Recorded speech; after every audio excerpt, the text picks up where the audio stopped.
Fala pessoal, sejam muito bem-vindos a mais um Boletim Coppola. Antes de qualquer coisa, eu quero saber se você concorda com três afirmações. Primeira, o senador Renan Calheiros não deveria ser presidente nem relator da CPI da Covid. Segunda, super salários acima do teto constitucional de R$ 39 mil não deveriam existir no funcionalismo público. E terceira, o impeachment do presidente Bolsonaro não devia ser a prioridade da oposição, muito menos há 18 meses da eleição de 2022. Se você já concorda com essas três afirmações, eu preciso da sua ajuda para divulgar esse conteúdo. Pause o vídeo e compartilhe usando a hashtag RenanSuspeito. Por favor, compartilhe esse vídeo para que mais gente saiba o que está por trás das ações políticas e do posicionamento de figuras que vão desde Ciro Gomes a João Amoedo, do Partido Novo. Bom, hoje no Brasil, a oposição opera na seguinte lógica consagrada pelo youtuber e influenciador Felipe Neto. Aspas. Primeiro a gente tira o Bolsonaro, depois a gente vê. Gravem bem isso. Os mais ingênuos, os mais idealistas ou os mais militantes realmente acreditam nessa orientação. Já os mais argutos, os insidiosos e os oportunistas apenas fingem que acreditam, mas de qualquer forma é por isso que nós testemunhamos o silêncio, a conivência e até a cumplicidade dos antibolsonaristas com o mais recente fiasco moral desse Congresso, que é a provável escolha do senador Renan Calheiros para a presidência ou para a relatoria da CPI da Covid. Além das fundadas preocupações de ordem ética que essa possibilidade suscita, o Renan é claramente suspeito para protagonizar uma comissão de inquérito dessa natureza. Primeiro porque o governo do seu próprio filho, nas Alagoas, pode ser objeto de investigação. E segundo, porque o senador já formou o seu juízo antes mesmo das apurações da CPI e a sua opinião enviesada já foi amplamente divulgada pela imprensa. Ou seja, para além de qualquer dúvida que paire sobre o caráter ou sobre a biografia do senhor Renan Calheiros, nós temos a certeza de que ele não executará essa atribuição com a devida imparcialidade. Bom, fora isso, é costume que a presidência da CPI seja designada ao senador que propôs a comissão. E nesse caso, em que houve a fusão de dois pedidos, deveria prevalecer o autor que angariou o maior número de assinaturas, o senador Eduardo Girão, que inclusive já nos alertou sobre um provável acordão de cartas marcadas na CPI da Covid. Mas vamos voltar ao novo lema da oposição. Primeiro a gente tira o Bolsonaro, depois a gente vê. No mesmo dia que o Felipe Neto tuitou essas palavras de ordem, em 8 de março, o Ciro Gomes deu uma entrevista reveladora ao jornalista militante Kennedy Alencar, do Grupo Folha. Vejam como o Ciro reproduz a narrativa proposta pelo Felipe Neto e morram de inveja com a capacidade que a esquerda tem de se articular. Então, a primeira grande tarefa, no foco das minhas preocupações, é derrotar esse bandido nazista, genocida, chamado Jair Messias Bolsonaro, e limpar a quadrilha dele das instituições brasileiras, o que vai dar muito trabalho. A segunda tarefa, muito mais grave e complexa, é consertar o futuro do Brasil. Algumas breves observações sobre esse trecho. É muita hipocrisia um político como Ciro Gomes, que foi orgulhosamente ministro do Lula, chamar de quadrilha o governo Bolsonaro, sobre o qual não pairam escândalos de corrupção até o momento. Mas enfim, percebam que essa fala mais rebuscada do Ciro é só uma paráfrase rococó da lacração tuitada pelo Felipe Neto. Primeiro a gente tira o Bolsonaro, depois a gente vê.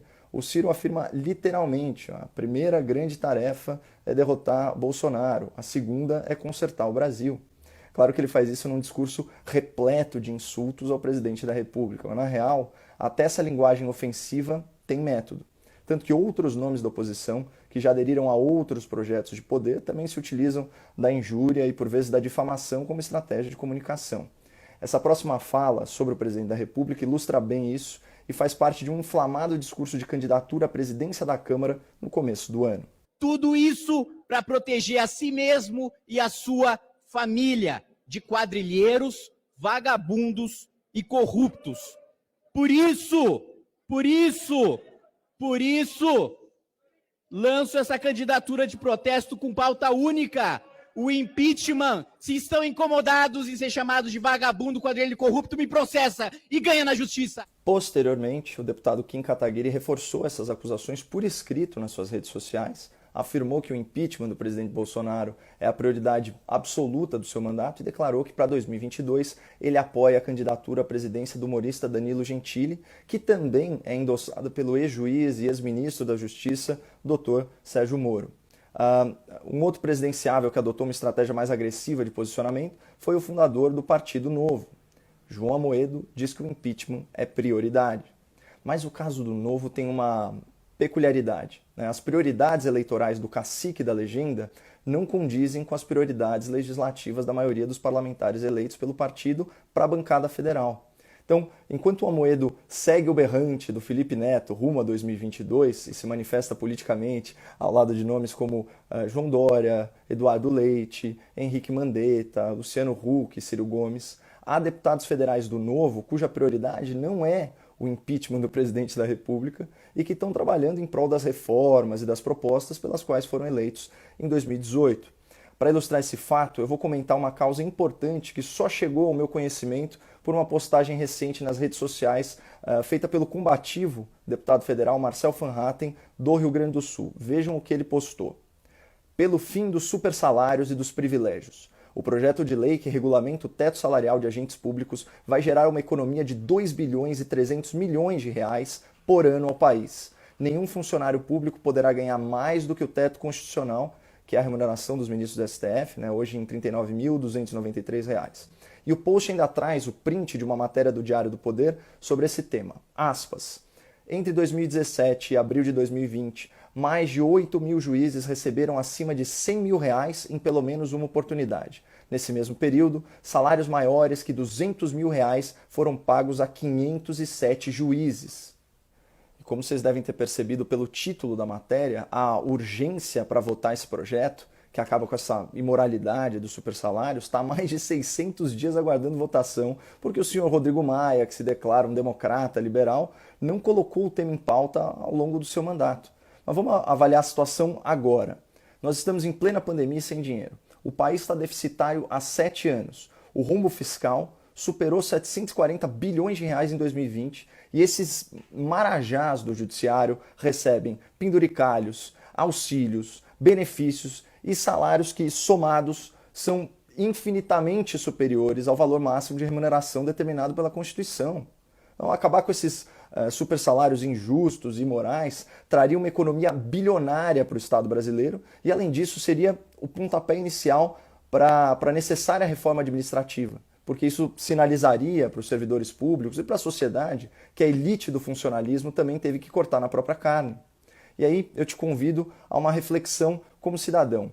Qual você acha que deveria ser a prioridade das forças políticas ou mesmo do Partido Novo nesse momento do país? Trabalhar pelo impeachment do presidente Bolsonaro há 18 meses da eleição, como querem João Amoedo, Ciro Gomes e Felipe Neto, ou, por exemplo, trabalhar pelo fim dos supersalários, como estão fazendo os jovens parlamentares Marcel Van Hatten e Vinícius Poit, que é o líder da bancada. Por favor, deixe a sua opinião aqui nos comentários. Quem que está certo? O Amoedo ou o Marcel? Então, olhando à distância, o que eu vejo hoje são presidenciáveis e partidos, cada qual com seu projeto de poder, muito mais focados nos seus interesses eleitorais para 2022 do que em causas patriotas, como o fim dos privilégios, a aprovação das reformas e o impeachment de ministros do STF que têm mandatos infindáveis, cometem crimes de responsabilidade, abusam da sua autoridade, violam a Constituição e agridem as liberdades individuais. Eu não vou esquecer e eu não vou deixar o meu público esquecer que o único presidenciável que fez alguma sinalização favorável à análise do impeachment do ministro Alexandre de Moraes foi justamente o atual presidente da República. O João Amoedo não deu um pio sobre o abaixo-assinado do juiz xerife, mesmo sabendo que mais de 1% da população, 2.683.000 brasileiros, se mobilizaram com esse objetivo. Já o deputado Marcel Van Hatten, em sessão conjunta do Congresso Nacional, apoiou a iniciativa e ainda chamou a atenção do presidente do Senado. Um abaixo-assinado pela análise do pedido de impeachment do ministro do Supremo Tribunal Federal, Alexandre de Moraes. Que em apenas 2 dias, quase 2,5 milhões de brasileiros assinaram essa petição. Tá aí. E se você quiser ouvir a fala irretocável do deputado Marcel Van Hatten endossando o abaixo-assinado e denunciando os excessos do STF, é só se inscrever no meu canal e assistir o final desse vídeo no YouTube, onde eu incluí um conteúdo extra. Eu também vou colocar as redes sociais do deputado Marcel no descritivo para vocês acompanharem aí o trabalho exemplar dele como parlamentar e como orador. Mas voltando aqui ao tema, lembra do comando assoviado pelo Felipe Neto? Primeiro a gente tira o Bolsonaro, depois a gente vê. Então, para compreender o atual posicionamento da oposição, basta unir essa prioridade com a lógica do quanto pior, melhor.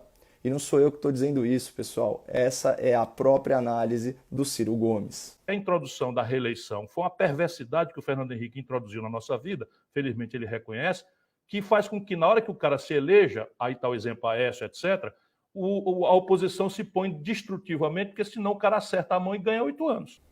A julgar por essa fala do Ciro, fica evidente que existe uma ação política deliberada para sabotar as agendas propositivas do governo federal e do parlamento e assim desgastar a imagem, a popularidade do presidente da República com mera finalidade eleitoral. Só isso explica porque tantos supostos liberais e supostos conservadores abandonaram as suas causas originais e hoje passam pano para os excessos do STF, aceitam Renan Calheiros suspeito à frente da CPI da Covid e estão dispostos a fazer militância política de mãos dadas com a esquerda. E tudo isso, pessoal, em prejuízo de reformas fundamentais e de projetos urgentes para o bem do Brasil, como é o caso do fim dos supersalários.